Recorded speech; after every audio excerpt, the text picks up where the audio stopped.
Come on in. Hi, sir. How are you? Good. How have you been? Been better. Yeah, Mr. Brown will join us in just a minute. Okay. He's in a freshman academy meeting. Okay. He's normally working with the 9th grade. Let me pull the video up for you. Thank you. Okay. There was nothing there. I mean, it's inappropriate. I'll let you see it. Yeah, I do want to see it. Absolutely. But, hey, Joel's mom. Hi, sir. Come How on in. are you? Come on in. That's what I was calling you for. I knew you were in your meeting. All right. So what I told her was, we're not going to see anything inappropriate here, but she's more than welcome to see it. Basically, Mr. Brown was trying to direct Joel to the main office, and we're going to see him. Well, we're going to start on camera 67 here, okay? And just to give you some idea of where this is upper B part of the building. I graduated Right. from here. Good, excellent. I'm familiar with So the upper building. B is right over here. So if you're going to go to the office from upper B, you're going to go down the AB stairwell, come past guidance, and come this way. What Joel's trying to do is go from B around through C, through D, and around this way. And Mr. Brown's standing here saying, no, we're going that way to get to the AB stairwell to go down to the office. Okay? So we'll get it in just 1 second here. I know it was roughly 9:18. Had it all queued up yesterday, and then you come in this morning and logged out. There we go. So this is C building right up back here where my finger is. Here's Joel. Here's Mr. Brown. We're coming back into B. Play.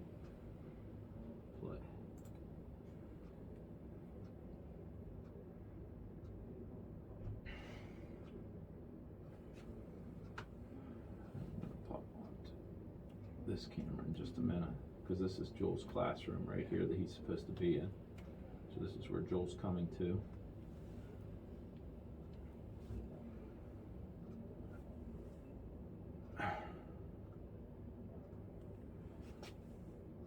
And I'll stop at that point. So he goes into his classroom. Mr. Brown is following him, asking him to remove his hood. I don't know if he had earbuds in, because I thought maybe he didn't hear me. Because he was ignoring you. Gotcha.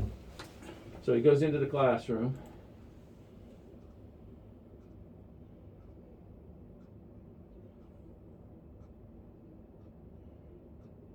Mr. Brown goes in, calls him out. Getting a little bit of a lag, a little choppy. Come on. It's just a little choppy. Always takes forever. So what's happening there, Mr. Brown, in the classroom? Is you talking with Mr. Burkhardt or? Yeah, no, I talked to Joel. Oh, you're talking to the student. Yeah, Yeah, I talked to him last night, and he gave me detailed run by run. He said, when Mr. Burkhardt told him to get up and go, he got up and left. And that must have been right there. And you're gonna see him here on this one now. and Mr. Burkhardt really didn't say anything to him. He told him to get up and go, and Joel said he went. He said okay. He said, So Joel, just go, and he said okay. They're standing right here right now. Okay, this is B203, that classroom door.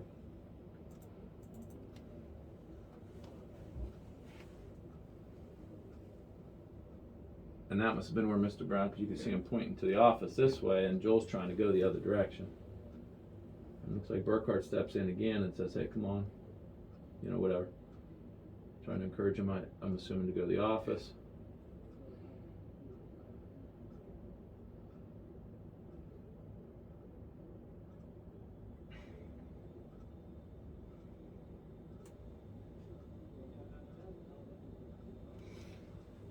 That's Mr. Dollinger, the principal, who's going to circle and come back and stand over here.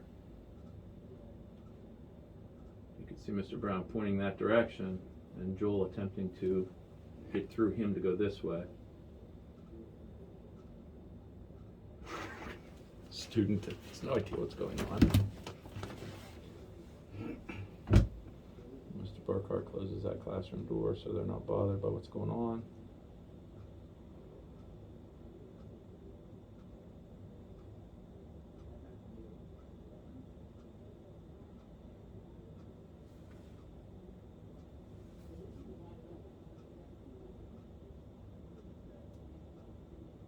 I mean, as you can see, it should not be taking this long. It's, you know, you're being asked to go to the office, just go to the office.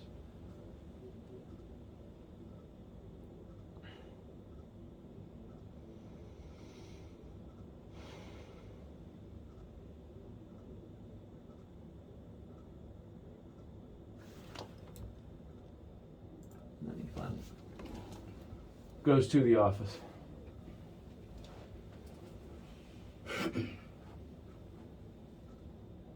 And that's about it. So it was pretty much just Mr. Brown saying, no, we're going this way, we're going this way, we're going this way, and Joel trying to get through him to go that way. That was it as far as the physical part goes. Okay, so there is no. So, what is the policy then on a teacher or a? I mean, have you guys ever heard of Youth Services Agency and the ASP program? Youth services? Mm-hmm. And the Alternative Suspension Program Yes. years ago. That was me. I ran that program. Oh, with Jason Argo? Yes, sir. Okay. Jason Argo, Woody Braywood, Alvin Webster. Yeah. I was their boss. So we couldn't even put hands on kids. Mm-hmm. So my concern is that someone put their hands on my son. No, And- I will put hands on kids from time to time if they're in a fight or anything like that. Mm-hmm. Or if a kid's irate, out of control, and trying to get to a part of the building where we don't know what the heck's going to go on when they get there, Mm-hmm. absolutely we will at that point. If we think there's a safety issue, if we think there's a threat, if we think there's a risk of us allowing them to go the direction we're directing them away from, we will physically stop them from going in that direction. And Mr. Brown was just, you know, standing there as plain as day, pointing this way, even if I may, ma'am, from time to time, you know, we'll go like this and say, I need you to go that direction. Yeah. You know, that is totally appropriate.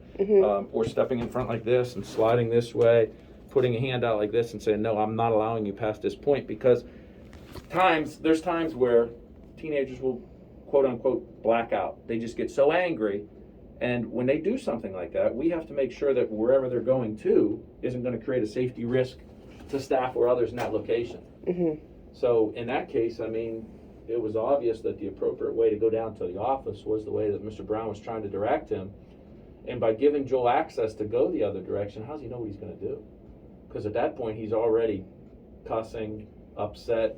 I believe he was even making threats towards Mr. Brown at that point. He said the only thing he said to Mr. Brown was when Mr. Brown touched the back of his arm, and he said that Mr. Brown was up in his face to the point Joel said he was kind of back on his heels a little bit. He said, if you touch me again, I'm going to beat your ass. Yeah, that's a threat. That is a threat. Whether it's an if-then statement or not, you know, you can't say, you know, if you call me that name again, I'm going to kill you. Right. Right. I mean, And Joel's other concern was when he got in here, he said nobody asked for his side of the story. He said nobody asked him what happened. Anytime I attempted to say anything, Joel told me, shut up. He's not talking to you. Don't talk to me. I'm not talking to you. Do you know Shut Joel's your mouth. background? I heard. So Joel said last night, he says, Mom, he said, ever since Middle Miss, I was always told I deal with Mr. Drew. I deal with Mr. Drew. And that has been, and I told you yesterday on the phone, you are his go-to person. He has mad respect for you. He has and I get it. I get that he's supposed to and I understand that. And I already told him last night, I'm like, I don't approve of the language. You do have to respect the other people in the building. And I get that. But he feels that he was always told that you were his person. And he felt that, every time he's gotten in trouble, every time he's gotten a referral, they're always like, go to Drew. When something ever happened in a classroom, they always called you. yep. So- and that's a totally true statement as far as when I get paperwork, I'm the one who deals with them. Correct. But Joel has never, in the 4 years he's been here, acted that way towards a teacher who redirected him, or acted that way towards a secretary, or towards a custodian.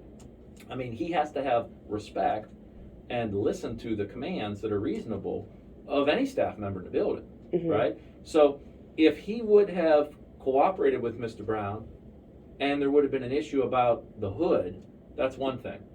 But this went, he's in a meeting right now, this went way beyond anything that even had to do with the hood or a disciplinary referral. This was just complete and utter disrespect, refusal to cooperate with an assistant principal, and making threats to cause harm to the person. Okay.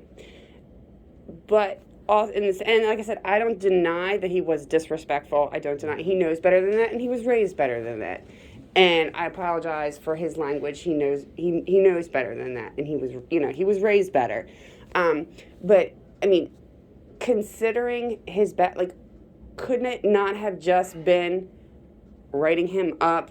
Okay, fine, just go to the I tried that, man. I tried. I mean, okay. Granted, he didn't go the way you wanted him to go. What was the big deal of letting him go the opposite way? The boy just buried his father 6 months ago. He literally zipped his own father up in a body bag. He's approaching Thanksgiving. This is his first Thanksgiving without his dad. Most people my age still have both their parents. Mm-hmm. He doesn't have that. Yeah, I know. I know what that feels like. I lost my dad at 14. I understand. He's carrying a lot of weight for a kid his age. And he had his hood up. Frickin' Vincente just came in here, signed in with his hood up. Nobody in the office said anything to him. And he just walked down the hallway with his hood up. I pull up your cameras. I just saw him. Vincente. I know him. He's one of Joel's friends. Hood up, came in the office, signed in, hood still up, walked down the hallway, hood still up. I just watched it. That doesn't surprise me. We have an issue with it, and we correct it every time we can. Mm-hmm. All right? But this wasn't about the hood. This was about the... So you told me you told him about his hood, then you stood outside the bathroom and waited for him to come out to see if his hood was still up. No, I stood outside the bathroom waiting for all the kids to come out because it was time for kids to go to class. I went in and I checked the girls' restroom as well because there's a bunch of kids in there. There was a lot of kids in and out of the bathroom. One of the issues we're having problems with is kids going to the bathroom right off the gate and then wanting to camp out in the restrooms. So that's where I always go. I talked to him as he went by. I thought he didn't hear me, so I called out to him. He had a C3 Tavern sweatshirt on, and I remember thinking, well, that's mildly inappropropriate, but It's whatever. a family restaurant, but okay. I know what it is, but it says Tavern on it, and we're not usually supposed to allow kids to have anything that has a tavern on it. Mm-hmm. Okay, I didn't think anything of it. I just thought about that because I go there and eat sometime. And I said, hey, C3 Tavern. I even called by his sweatshirt, and I thought, well, maybe he doesn't hear me. So I went up, checked the restrooms. He comes back out. He still has his hood on. It's me, 4 or 5 other teachers around. I said, hey, did you get your hood? And at that point, I said, okay, well, you must have earbuds in. So that's when you saw the video coming back down the hallway. And rather than keep calling to him, because I assumed either you followed him, or he just was ignoring me, I waited till he got to class, and I stopped him before he went. I said, hey, you got earbuds in? He turned around and said, no, I'm not taking my hood off. Mm-hmm. And got real belligerent from and he there. told me that, yeah. And he walked away. He didn't feel good. He was sick, and I made him go to school yesterday because we had those 5 days out for vacation. And I told him, you cannot miss any time. You're vaccinated. It's probably just a cold. Your ass is going to school. Mm-hmm. So at any point in there, if he had just said, I'm having a bad day, and took his hood down, that would have been the end of the story. Like when I went into the classroom and asked him to come to the office, he cussed at me then.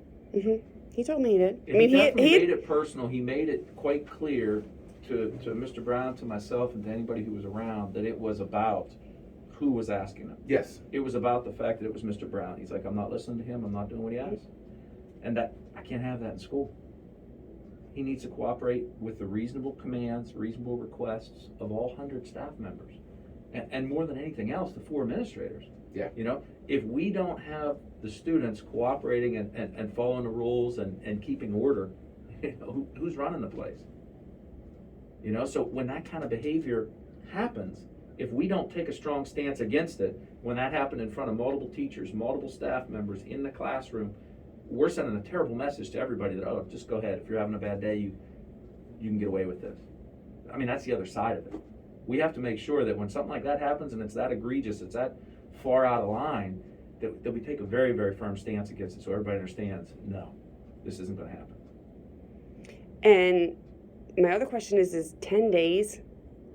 Well, like I said on the phone yesterday, I've had similar situations like this where it was 10 days and referral to the superintendent. I've seen kids get less time for bringing in weed. No. Yes. Weed is guaranteed 10 days. I No. Everyone I've ever dealt with in my life that involved marijuana has been minimum of 10 days. Sometimes it's 10 and referral to superintendent, depending on whether we're distributing or not. Yeah. So, I'm not saying you're wrong. I'm saying I've never worked in a building where that was true. Me either. or at least vape pens, paraffin. Like there's other stuff. I mean, Oh, vape pens. I mean, when it's just nicotine and not THC, it gets 1 day in MIP. yeah, that's it. Yeah, that's the policy we're asked to follow. But when we're talking about threats, we're talking about disruption. I mean, we were 5 minutes into the class period there, right? It wasn't still hall change. We were 5 minutes into the class period. We have an English teacher who's supposed to be teaching and has to come out to try to support Mr. Brown because he knows Joel, and he's trying to get Joel to just cooperate and, not keep it to the point that it's at. And we're talking about me asking him to take his hood down. If he had taken his hood down, walked around the court, put it back up, I would have never known. Because that's what most of the kids do, and we know they do that. But we're trying to break them with a habit because we really do need to be able to see their faces. We already can't see them because of the mask. It's not a fight that I want to fight, but it's what the building has chosen to fight. So I'm going to do my job. I didn't ask him anything unreasonable, ma'am. I didn't ask it to him. I'm not disagreeing on that. I agree that he was inappropriate in his response. But this is the last week of the marking period. The first week of the new marking period, he's going to be out of VOTEC. He is very upset about missing VOTEC. Like that, VOTEC, he's following in his dad's footsteps. His dad was a diesel mechanic. So he's very, very upset about missing the VOTEC because right now they're going into electrical stuff, and that's huge. So I'm asking, can he, instead of twilight, those days, his first 5 days out, fine. He deserves 5 days. He was disrespectful. Like I said, yes, I know that. He totally admitted it. Whatever. The second week, can he go to VOTEC on his VOTEC days? That's something we could revisit with the principal. I mean, I don't have the authority to overrule a suspension. The principal does. Mm-hmm. So we can And bring that's that to Mr. Dollinger? Dollinger's attention. Yeah. Is he here? He is. Can we ask Yeah. him? I mean, I took off work to come in here this morning. No, I can't guarantee he's available right now, but I can guarantee that we'll review it with him, and he could call you on the phone with his. VOTEC of all things is the most important to him. This is his, like I said, this is his senior year. Regardless of whether anything is changed or not changed, which I'll be quite honest, I doubt Mr. Dollinger is going to change it due to the fact that this is typically one that goes to the board, and we kept it in-house. So I don't want to give you any unreal expectations. I would highly doubt Mr. Dollinger would change the decision. Let's say he does, okay, then we know what we're doing. Let's say he doesn't. What we could do is the twilight days could be twilight up there. Could be twilight at VOTEC? Yes, so that all of his twilight time could be expended at School of Technology, Okay. as long as their teacher is available and all that kind of stuff. Because I think Joel can easily keep up on his schoolwork here, but it's much harder to keep up on the School of Tech stuff. So I can't promise you that he'll be able to attend school inside of 10 days, but there's no reason we can't coordinate the twilight time with School of Technology. Okay. I would appreciate that.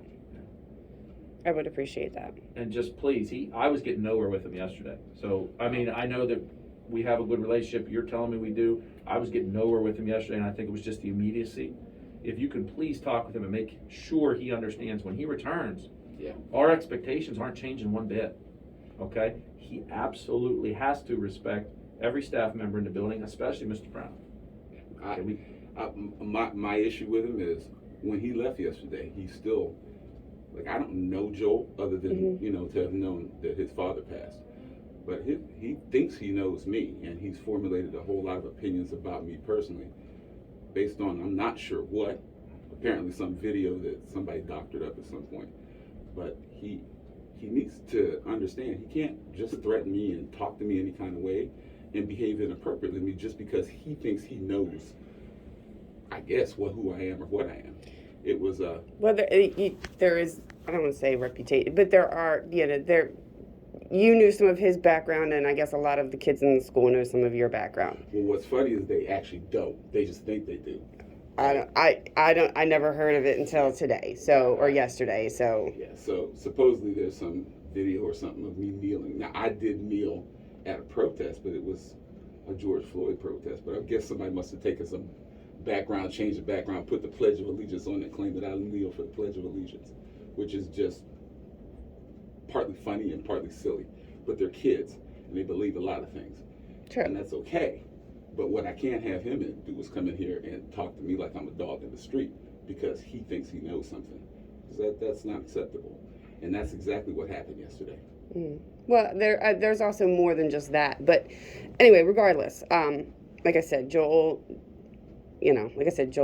felt like you were his go-to person, and he did not. He felt like after Middle Miss, he said, I was always told that I was to deal with Drew. So ever since the Middle Miss incident, he said, I think it was put on paper. He's like, Mom, I don't know. He's like, but I was always told I dealt with Drew. There was nothing put on paper because Mr. Middlemiss did nothing wrong. What was changed was an assignment. And I'm sure that you know with Joel, there's white and there's black and there's no gray. Right. That All Joel's that happened as very, a result of that, all his that happened thinking as a is that result way. of was they changed the fact that Mr. Middlemiss would not work with Joel anymore, and that I would pick him up because the last name was a C. So in the 10th grade, he would have came to me anyway. So that's all that changed. Yeah, and I don't have anything to do with any of that situation. So none of that has any effect on me. I don't know Joel other than to just see him, in the building. So. And I told him when I walked him out yesterday, nothing in our relationship, nothing between me and him is going to change. And he told me what you said. He told me, he showed you the letter, and he said, how does this mean you support me? Yeah. Because he felt very. I'm telling him flat out, if he can't respect the simple requests of another administrator, I can't support him. Cannot. And I get that. And I get that. My issue was knowing his background and everything he's been through, does, not that rules don't apply to him, but is there not any compassion? As I said, he did get leniency. Yeah. There are many times where this same situation put student X's name on it, and it ended up with a referral to the superintendent. 4 years ago, I can tell you 4 years ago that a student threatened the principal of the building, Alton High School, and he 100% went to the superintendent and went to CAP. That's taken very seriously. I've had numerous from here. He was out of the school and he never came back. Believe me, the 5 and 5, whatever you want to call it, the 10 days that he won't be here, was leniency, based on what it could have been. But I'm saying, okay, he didn't take his hood down to the point of following him through the entire building. There's got to be more important things to do in the school than follow one kid who's had a shit-ass year and follow him through the entire school. Hood. I didn't do that, ma'am. I didn't do that. I asked him to take his hood down, and when I realized he wasn't listening to me, I walked all the way to his classroom. But the sad thing is there's no proof that he threatened you, and there's no proof how you asked him politely. There's no. It's just your word versus Joel's. And did you ask Joel what his side of the story was? Yes, Joel told me. Yes. Okay. I said, if he touches me again, then I'm going to kick his ass. And I explained to him repeatedly. And I've also told him nobody touches you. And that also was in front of other teachers and Mr. Dollinger. So yeah, there were witnesses. So what's the school code of conduct policy for that? To my knowledge, if a kid decided to walk off the school property, you couldn't do anything about it. Unless they are threatening harm to themselves or others, correct. You have no right to touch them, correct? This whole right to touch is, it depends on the situation, okay? If somebody was trying to get down the hallway past me, and I wasn't sure their intentions, and they were in an agitated state, I would physically stop them, and I've done it 100 times. Yes. If I'm standing there saying stop, stop, stop, and I'm not sure yet, until I can identify what the issue is, yes, I am absolutely going to physically get involved to stop them, to figure out what's going on, because if I don't, and they walk down the hallway and beat the hell out of somebody, I'm liable. I just stood there and watched that and did nothing. And the You Latin, understood? So there's really two sides to that you got to think through. the Latin term for the legal condition of a child in school for us is in loco parentis. It means in lieu of parents. When you drop them off at the school building, we are in lieu of their parents until you take custody of them again, either when they get off the bus or when they get in your vehicle.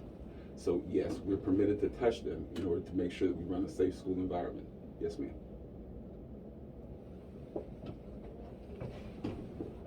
So But he did say he was going to the office, just not the way you wanted him to go. and with the amount of profanity he was using, the irritated state, and the threats he was making, Mr. Brown had no way to determine what he was going to do going that direction to get to the office, or if he was even going to go to the office. Because he already didn't go where he asked him once. And the other flip this is, aside from all the contingencies we possibly could have done, he could have just taken his hood down. Absolutely. I don't disagree. Okay. And I've stated that several times. So, I mean, just to summarize, I feel like in this situation, he received about as lenient as we could have gone, relative to what I've seen historically and what I've seen with other cases, both here at Oakton High School, with my experience at Rising Sun High School, across the county. This situation typically ends up at the superintendent's office. We chose not to do that. Several reasons. One being the fact he's a senior, he's in the School of Technology. The issues that he has gone through in his personal life, all of that was taken into account to mitigate what the final decision was. I'll talk to Mr. Dollinger, or you can talk to Mr. Dollinger about the request to let him go to the School of Technology. I'd rather ask Dollinger myself. Okay. Okay. And Because honestly, I don't think Mr. Brown's gonna like pull hard for Joel and, vote for Joel to go to VOTEC. Why do you think that? I just don't think that you will. well, I got to be honest. If I was the individual in the situation who was threatened, I would not either. Thank you. That's why. I wouldn't. Okay, because what I want is what's best for Joel.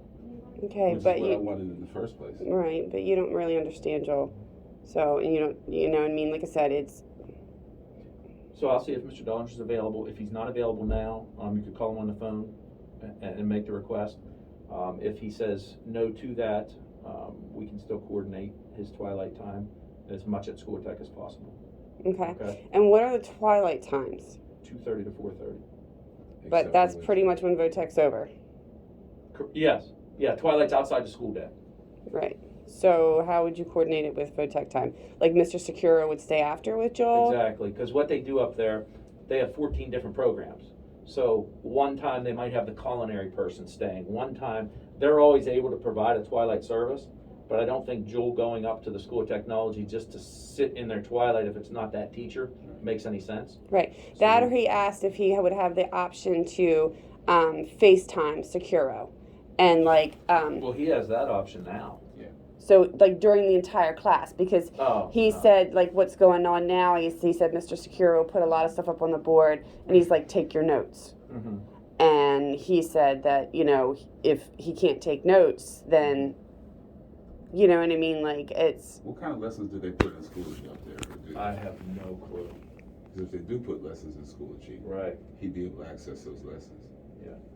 I don't know about what VOTEC does, but a lot of, and he said, he feels like he would be okay, except for if they go into electrical. And, electricals is difficult. And he's like, that's something that he's like, Mom, I don't want to miss. Yeah, that really is That's a question crucial. that neither Mr. Brown nor myself can answer. That would be between, Joel and the teacher, Joel and School of Technology. All suspension is a separation. It means you can't physically be there. I wouldn't stand between or encourage or tell them they couldn't. I mean, if they can work something out there where he's getting what he needs, nobody's going to have an issue with that. Right. No, like I said, he's very concerned about, missing something or getting behind in that. And like I told him, I said, this is your senior year. There's no summer school. You can't make any of these credits up. Just please make sure he understands, okay, regardless of all this stuff that we put in place to get through this situation, when he returns, there's got to be a 180. I will try. I talked to him last night. He just... Right, and that's, again, part of the reason for the amount of separation time. We need to get to the point that it's behind him. We have to. We cannot keep dealing with this, right? Because the next time, I promise you, it's not going to stay at the school level. And I don't want that for Joel. And I know you don't want that for Joel. No. And I know Mr. Brown doesn't want that for Joel. 100% no. So, you know, we've got to get past this, is what I'm saying. You know, we could put all the supports in place now for this chunk of time. My bigger concern is past this. Mm-hmm. You know, he's got to move on. Okay? Mm-hmm. And he doesn't have to like me. I honestly, what I just need him to do is be respectful. And do what I ask him to do. And like I said, he knows better, and I told him that last night, you know, as far as his language and stuff like that, and you know, he knows better. Well, let me see if Mr. Dollinger's available. I can't promise that. Okay. You know, he didn't know that he Right. might need to be available. If he is, great. If he's not, like I said, I'll have him call you on the phone. Okay. And I'll give him the number that I always reach you Okay. at. Thank you.